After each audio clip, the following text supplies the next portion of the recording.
Diplomatic Passport, where we give you daily updates on the response to coronavirus. But today we start off with State House, where we're going to get our daily dose of information from our task force. If you remember, Zimbabwe has got a coronavirus task force that has been put together, and we shall be crossing over to images from State House, where we shall be getting today's task force update as we listen in to what Minister Monica Mtswanga has to say. Going about their business, be it in the essential services or those doing food shopping, to maintain social distancing and adhere to specified protective behavior. We note that some citizens continue to struggle with practicing social distancing. Government urges each and every one of us to remind the next person the need to maintain social distance and other preventative behavior. We have to be each other's keeper in order to beat this invisible enemy, coronavirus. The police will continue to monitor, and where there is need to take the requisite action to ensure that those who are on the wrong side of this lockdown are brought to book, police will do that. To date, 182 persons have been arrested for being in violation of the lockdown regulations for various offences, mainly to do with public drinking, operating shebeens, and disorderly conduct and traffic offences. In terms of production of personal protective equipment, handy sanitizers, and face masks, our tertiary institutions continue to be the shining light at this time when the country needs all hands on deck to combat the spread of coronavirus. The University of Zimbabwe today commenced the production of personal protective equipment. The increased supply of ethanol will see the UZ increasing its daily output to 4,000 liters of hand sanitizers per hour from 5,000 liters a day. And Great Zimbabwe University has also come on board and will be producing handy sanitizers. Answering to the national call for all hands on deck in this war against the coronavirus, the security services have indicated that they are ready to play their part in the production of personal protective equipment. The Zimbabwe Defense Forces has commenced production of face masks and are expected to produce 40,000 masks by the end of this week. These masks will be used by our security forces as they carry out their duties during this lockdown. Zimbabwe Defense Forces has also indicated that it would have produced 40,000 liters of handy sanitizers by the end of the week.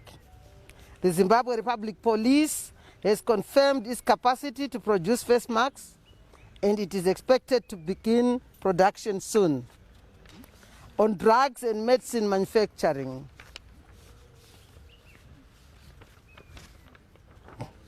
the task force has noted the importance of having adequate medication for the treatment of coronavirus. In order to boost the country's capacity to timeously respond to the pandemic, the following measures are being taken. CAPS Holdings is producing 30,000 bottles of paracetamol syrup, which will be ready for the market this week. It is also producing 8 million tablets of vitamin C, which will be on the market starting on the market by Friday, the 3rd of March. Once this production is complete, CAPS will move on to the production of 2.2 million multivitamin tablets. The daily production of 10,000 units of handy sanitizers will also continue, parallel to that of medication. And we know the importance of water as we emphasize hygiene. So on water provision, as an update on the issue of the water provision, today the District Development Fund, DDF, has completed the drilling of 9 boreholes at Parenyatwa and is set to also drill a borehole at Rua Rehabilitation Center.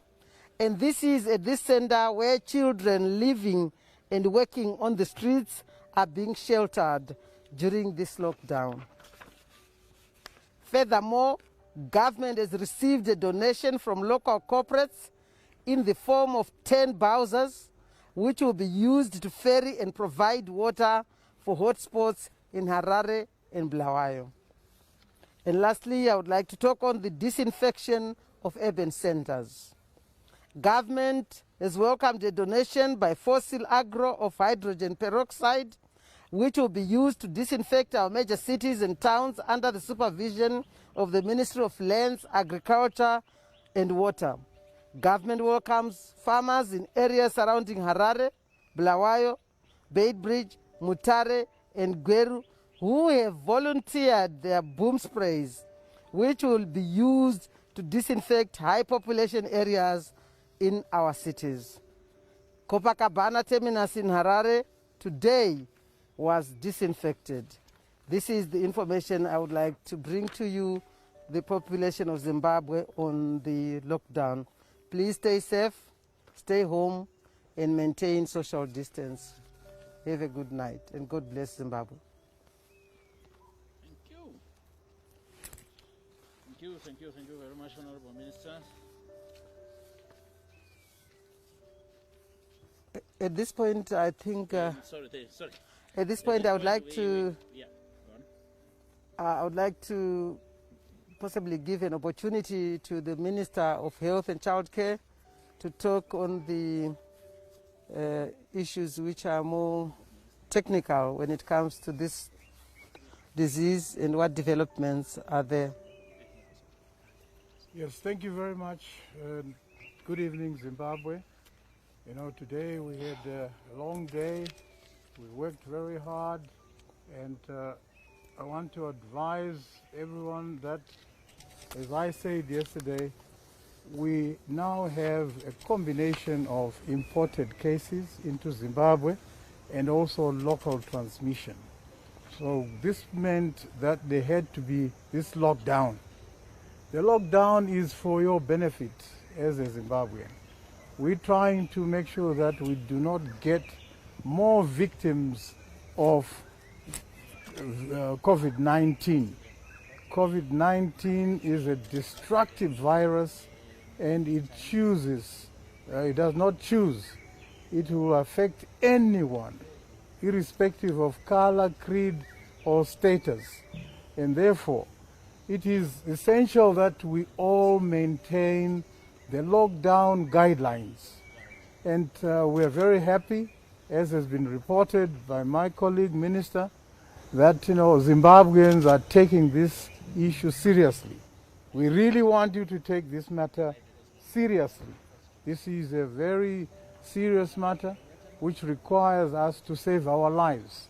We can only save our lives if we follow the public health strategy that we have designed, that is of the lockdown. We've come out of the partial lockdown, and now we're in the total lockdown. And this total lockdown now requires that everyone be cooperative. Cooperation and discipline are the key issues for the success of this strategy.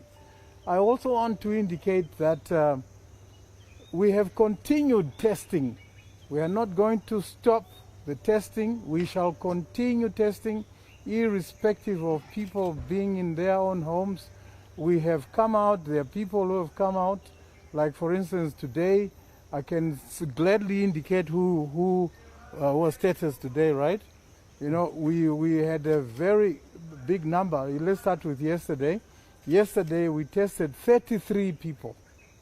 33 people who came forward, and lucky enough they all tested negative.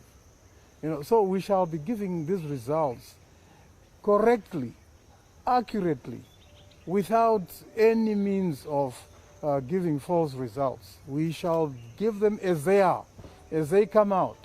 If there is anyone who says that our results are not genuine, we want to correct that anomaly. these are the genuine and correct results. And anyone who wants to check for themselves, we always have our registers. And today we are also stepping up. We have said that the top hierarchy of government also becomes subjected to testing. So we had a lot of ministers who presented for testing. So we shall be getting their results tomorrow. So we're not leaving any stone unturned. We are expecting some rapid test kits. Once those rapid test kits arrive tomorrow, by Friday, we should be able to send them out to the various provinces. We'll train the people, and we shall make sure that we have a lot of tests being carried out. But as I have indicated also, I want you to know about this, the testing scheme. If a rapid test becomes positive, it means that it has to be subjected to the 5-hour testing, which is the gold standard for testing for COVID-19. So we shall maintain that. Rapid test kits, more people being tested, and confirmations in each and every center, in each and every province. Right now, we have NAST collaborating with Mpilo. We have AIBST here in Harare collaborating with our Harare, Salim Gabe, Central Hospital Laboratories. So we want to spread to Mtare, we want to spread to Chinoi, each and every provincial hospital. We want to be able to do the testing of COVID-19, so that we won't leave anyone untested. So let's continue staying indoors. Let's continue staying at home. Even in the Bible, we read in Isaiah 26, verse 20, people had to go into hibernation at home for the purposes of allowing that disease to go past, and then eventually they came out. So there's nothing new about lockdown and being isolated at home. It's only for the benefit of all of us. I want to also urge all of us to continue praying. Let's be spiritual at this stage also, and make sure that God hears our prayers. This is the way to go. Without God, we won't win. With God, we shall win. I thank you, Zimbabwe. Thank you. Honorable Ministers, questions? If you can just tell us how many ministers we tested today. I knew that was coming. Are we still live? Do we know the numbers? I don't think we know the numbers. We don't know, But the number of the task force members went, including myself and the chairman of the Public Service Commission, quite a number of That's quite a members number. of the task force. Where were these tests held?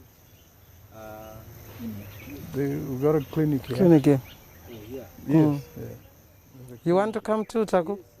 Yes. Okay. I encourage all the. You are a member of the task force now.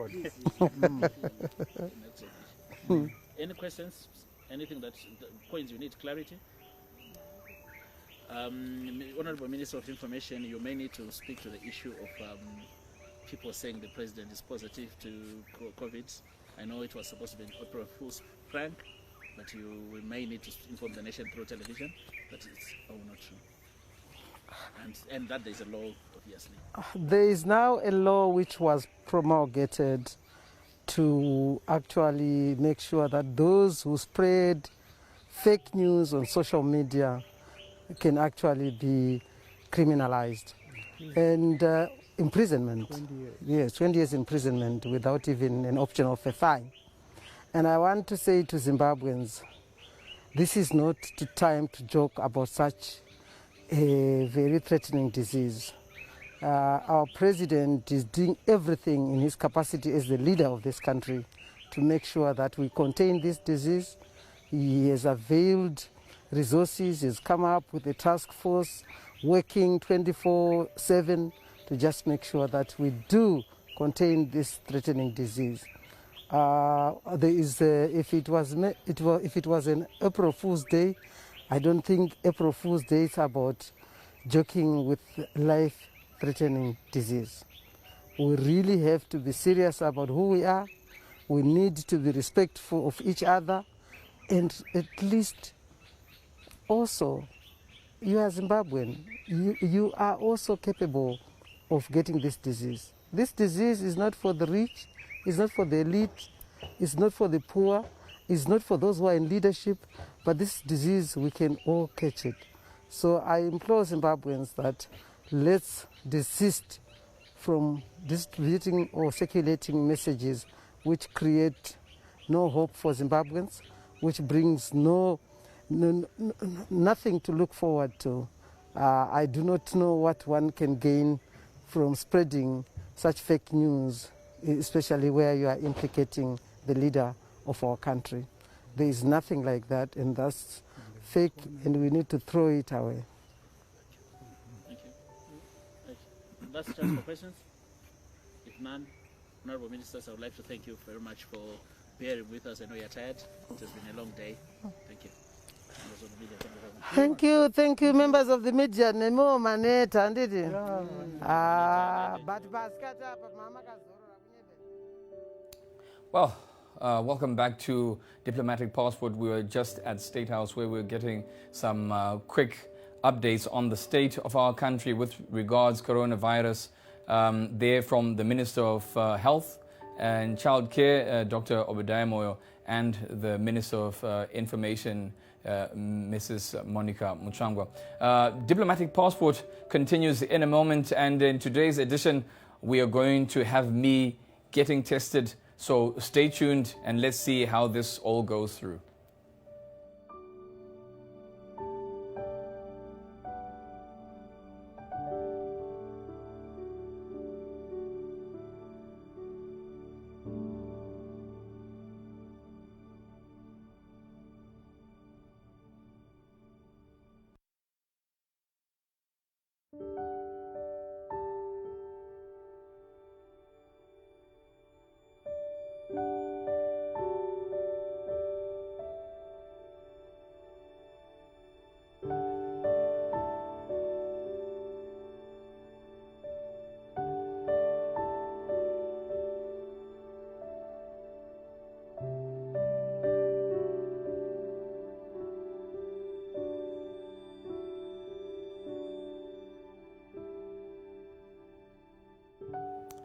Welcome back to today's edition of Diplomatic Passport. Here we give you our daily updates on the response to coronavirus from a Zimbabwean perspective. I'm Robert Mukundiwa. Now, the nation went into lockdown, yet, in all honesty, with the largest percentage of our population almost living from hand to mouth, even if they had a year to stock up, they still would not have had enough time to cover the 21 days. The majority of Zimbabweans have no money in a kitty somewhere to buy even necessities to stock up on. That is in truth a luxury. We build our houses as modest as we can, if we're lucky enough to do so, without a pantry in the plan, because stocking up is really something we cannot afford to do in all honesty. So how are those who are the most vulnerable living in these 21 days? Well, in other economies that were not battling much before the advent of coronavirus, food packs are being offered as well as social safety nets. The Rwandan government, for example, has emergency packs that they're providing to their citizens. But we cannot sustain that. But in the absence of a central system that caters to the vulnerable like the one in Rwanda, a special and unique trait makes up the Zimbabwean fiber and covers that crucial function.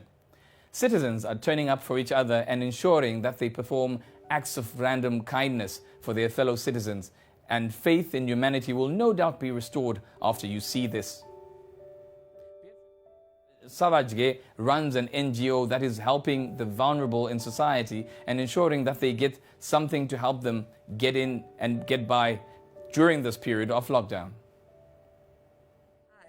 My name is Beatrice Savajge. I'm the founder and director of an organization called Roots that's based in Zimbabwe. We're running this campaign to mobilize for food packs and health packs for our members of the community that are less privileged. We know with this coronavirus and the lockdown that it's affecting other groups of people in a different way because of the different classes that we belong to. There are members of the community that survive on day-to-day activities from hand to mouth. We were in Bindura Chipadzi community. We visited a grandmother who's over 50 who is living with 7 children, and of the 7 children, 3 of them are living with HIV and they are on antiretroviral treatment. We know with HIV it needs good nutrition for somebody to be able to take their medication and for them to adhere to their treatment. So such members of the community are affected in a different way than maybe somebody who's working, who was able to do panic buying. Like one gogo we met yesterday, she sells firewood and gets her income from selling firewood, and she has a daughter who's 30 but living with severe learning disabilities and cannot go to fetch for the firewood to sell. So these members of the community need our protection, need our support so that they're able to go through this lockdown with some level of dignity. We know it's the duty of the government as the duty bearer to be able to provide the safety nets for our community members who are not able to provide for their day-to-day needs. But as we continue to push for the government to do that, as citizens, as a community, we can come together and, in the spirit of Ubuntu, do a collective movement where we say we're going to take care of our own. One hamper, which has about 7 to 8 products, including sanitary wear for girls, mealie meal, sugar, beans, is going for $16, which is also almost an equivalent of 577 in local currency. So we can do what we should. It's my encouragement that we do what we can to support members of our community. Well, a beautiful take there coming from inside Zimbabwe, showing that the warmth of the human spirit ensures no one is left behind. Now, to South Africa, where their private security services sector employs many Zimbabweans who no doubt have also been affected by disruption of normal work and services. I'm joined now live from Johannesburg, South Africa by Moses Malada, Secretary General of the Association of Private Security Owners of South Africa, TAPSOSA, to give us a picture of how that industry has been affected. Welcome to the program, Moses. First, South Africa's private security sector is said to be the largest private security industry in the world, employing about 550,000 security officers. We know a significant number of those are Zimbabwean, working in armed response, manning shopping malls, for example, and residential complexes, office parks, etc. How have they been affected by this 21-day lockdown? Yeah, it is quite indeed. The lockdown is causing a lot of challenges in the sector. Maybe first and foremost is that the first problem we are encountering is the level of exposure to the virus itself, because you would remember that now everybody else is on lockdown, but they continuously are busy rendering services to different institutions. So that's our first worry as a sector. But secondly is the fact that there's a rule in South Africa that no work, no pay. And in most cases, we're seeing a situation where they can't reach their working destinations because of transportation limitations. The other issue will then be to say, some employers are considering to cut down on the complement of security personnel in their premises. So that's generally the challenge that everybody else is experiencing. But as far as maybe one has to take about Zimbabweans as a matter of concern for yourselves there, is that we don't necessarily see a lot of challenges as far as they are concerned, but the only concern we have is that this pandemic gives a rise in the level of exploitation that they might have, because you will remember that most of them who are in majority in the industry are not monitored or regulated. It's people that uses them to exploit them at some situations where they know that they will not pay them accordingly. So we might see that rising in a number of ways, because then employers might not be able to comply with the minimum wage as it's prescribed in South Africa. So they might tend to be using cheap labor, and in most cases, Zimbabweans fall victims of these circumstances. That would be absolutely tragic, Moses. But also, in the event that the lockdown period is extended, how big an impact will that have on the already struggling security industry, and obviously with implications on your team? Yeah, it will really give us a lot of problems. Like I'd already earlier on indicated, we should be having a plan where, other than anything else, whilst they're being engaged as security personnel, we should be doing the testing around all the security personnel that are engaged in a daily basis. So you don't want to see a situation where everybody else now is saying there's an extension of this lockdown, but only to find that we are getting a lot of casualties from the very same security officers who needs to be protecting our people out there.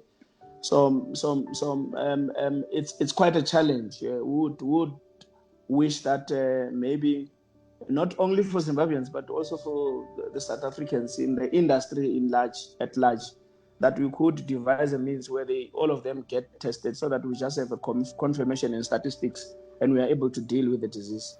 Absolutely. And Moses, also, the South African government recently announced interventions that were aimed at softening the financial implications of shutting down operations. Now, is the private security sector also accessing relief from the government to keep your companies afloat?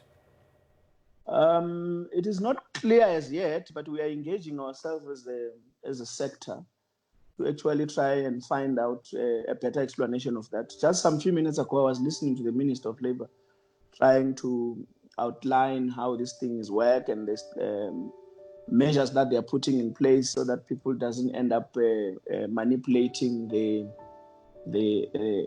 fund as it is. But you will remember that the problem with the South African private security industry, as much as it's the biggest, it has got two segments on it. It has got companies that have always been there operating for many years, that enjoys all these benefits. So our fear is that there could be small companies that are already financially struggling, that might not recover from this, because the measures and ways and means of accessing these funds might not be as easily accessible to them. For example, I heard the Minister of Labour saying they will engage with necessary bargaining councils of different industry and stuff. And I'm talking to you now with a lot of private security companies who doesn't belong to the bargaining council of the private security industry, because there's issues there. There's company that really monopolizes the bargaining council. So those kind of issues are issues that are raising concerns to us. Well, very gloomy outlook there. But perhaps finally, Moses, are employers and employees open to the idea of pay cuts for purposes of keeping companies afloat? Yeah, you would understand that for an employer to give a half of a salary, it will sound much reasonable. But for an employee to get a half of his salary, it might not be a good idea, or something that one would want to hear, given the circumstances. And also, that's why I'm saying we need to really engage with the relevant departments and government to actually find a way that will assist these security personnel, because security personnel is one of the jobs in South Africa that are done by mostly the poorest of the poor. So if you're still talking about cutting that salary, you're simply saying a person must go home with nothing. So they can't afford to have a better living as it is. So cutting it will worsen the situation. And on that very gloomy note, I'll have to leave you, Moses. But thank you so much for joining us. Moses Malade there, joining us from South Africa, commenting on the state of the private security sector in that country. He is the Secretary General for the body that oversees private security companies there. Now, we have been harping on and on about key steps that have to be taken by the government if we are to successfully arrest the effects of COVID-19 in our country. Now, one of the major things we have been talking about, and I'm sure you heard even the ministers talking about that, is how important it is for government to test its citizens to have a clearer picture of the burden we have of COVID-19. Minister Moyo there was talking about how there's some kits, rapid kits, testing kits that they want to bring into the country, and probably by Friday have them distributed so that we get more and more people being tested. However, while mass testing seems difficult as things stand at the moment and is inadequate, one company has shone by instituting private testing for their workers. Now, Nyarazo Group, one of the best performing companies in Zimbabwe, decided to test its workers since they were an essential service that couldn't go into lockdown.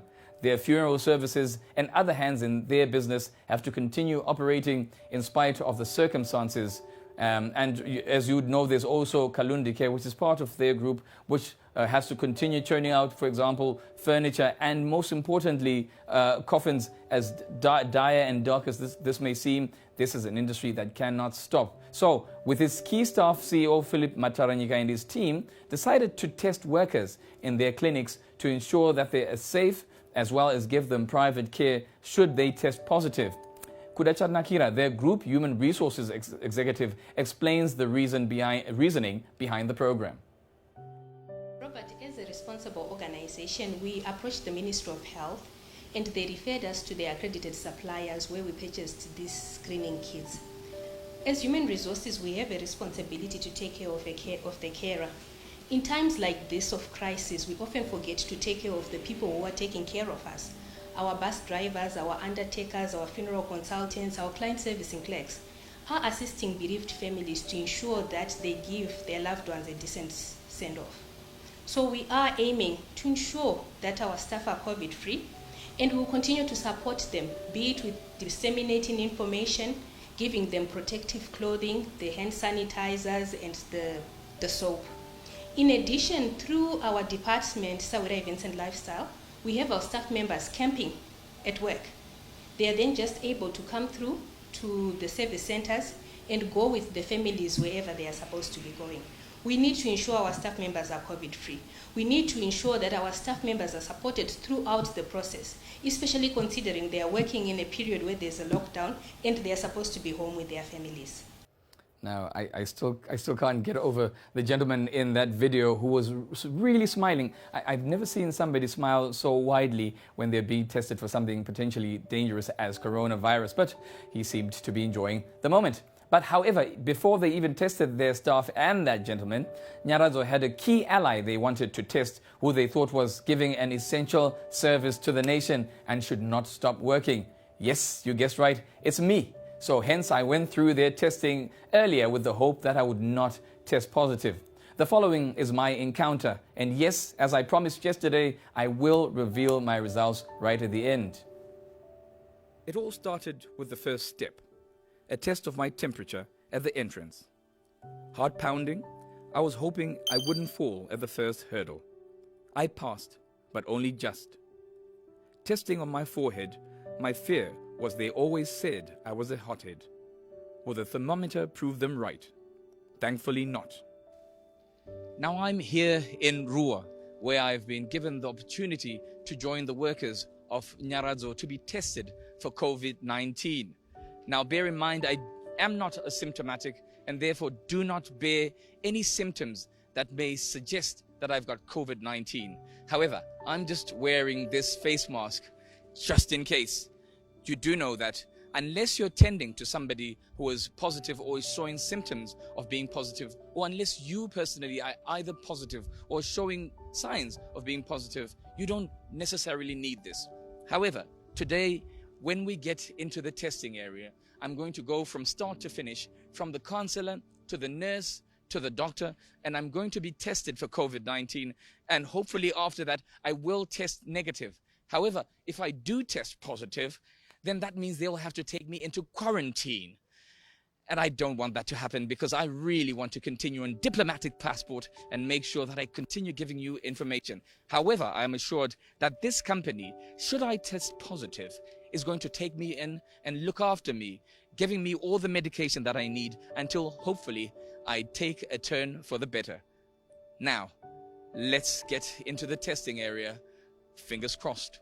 Next, it was time for me to get in and have an encounter with the Nyaradzo Group Councillor, Gina Nyamanindi.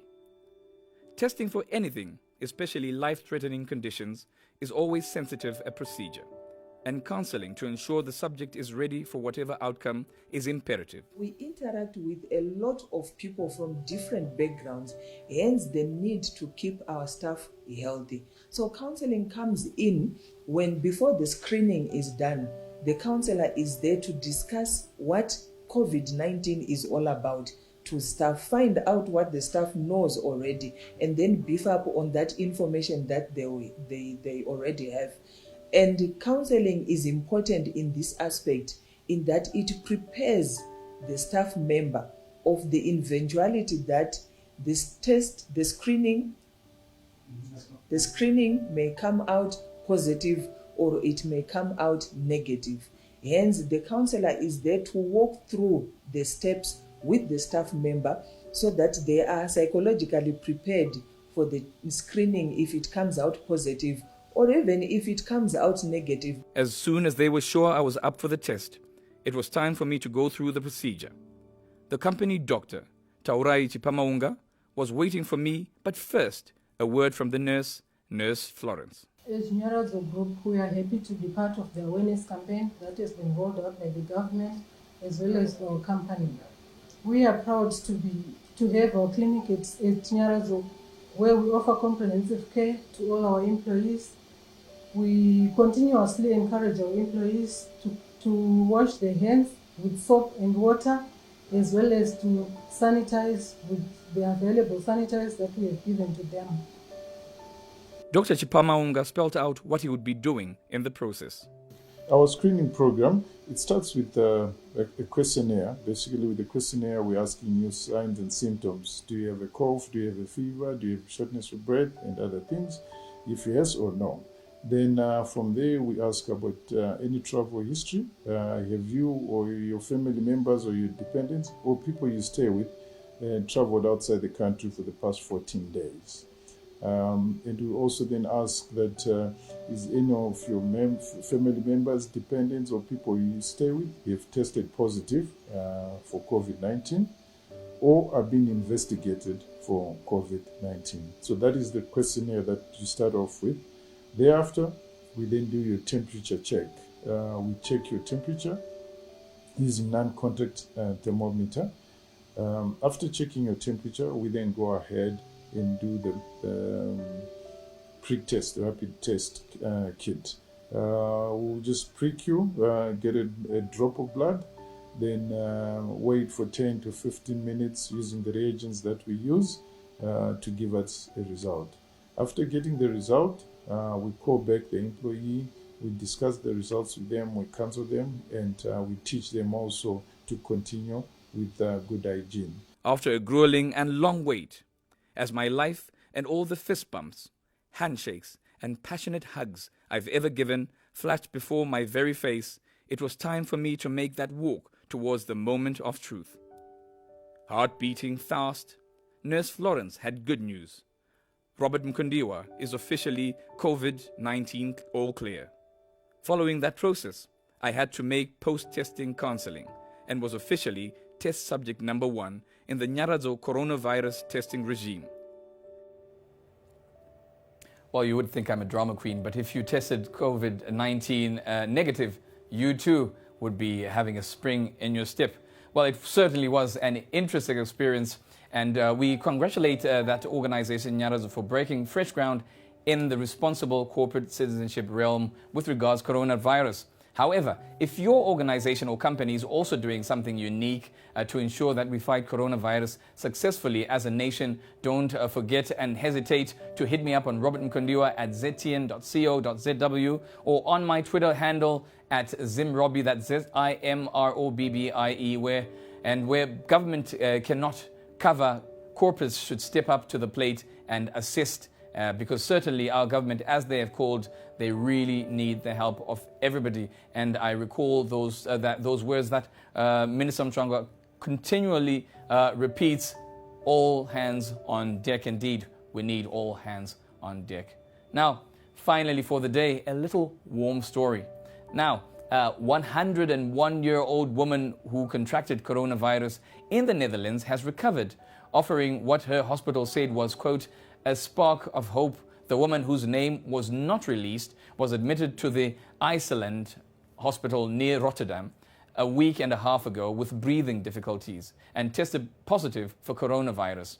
She was kept in isolation but has now recovered enough to leave hospital. The centenarian, who lives independently, alone, will rest in a nursing home before returning to her home, the hospital said on its website. Now, this is a quote from one person who was looking after her. She is a tough lady, and it's great to see her following the medical advice, like sneezing in her elbow and even telling me to keep proper distance, pulmonologist Sunil Ramlal said. Now, another thing that I can add about this woman is her granddaughter said she is a very tough nut, and I was watching the little clip that she sent around this morning, and she also said this gogo survived the Spanish plague, the Spanish flu, and now is survived coronavirus. So she really is a model, if you would say, of immortality. Now, on that very upbeat little piece of news, I say thank you so much for joining us on Diplomatic Passport, and I hope that you'll come and travel with me again tomorrow on my Diplomatic Passport as we ask the questions that you want answers to, and continue to send questions even on our Facebook page at ZTN, Zim Papers Television Network. Until tomorrow, my name's Robert Mkondiwa. Good night, stay safe.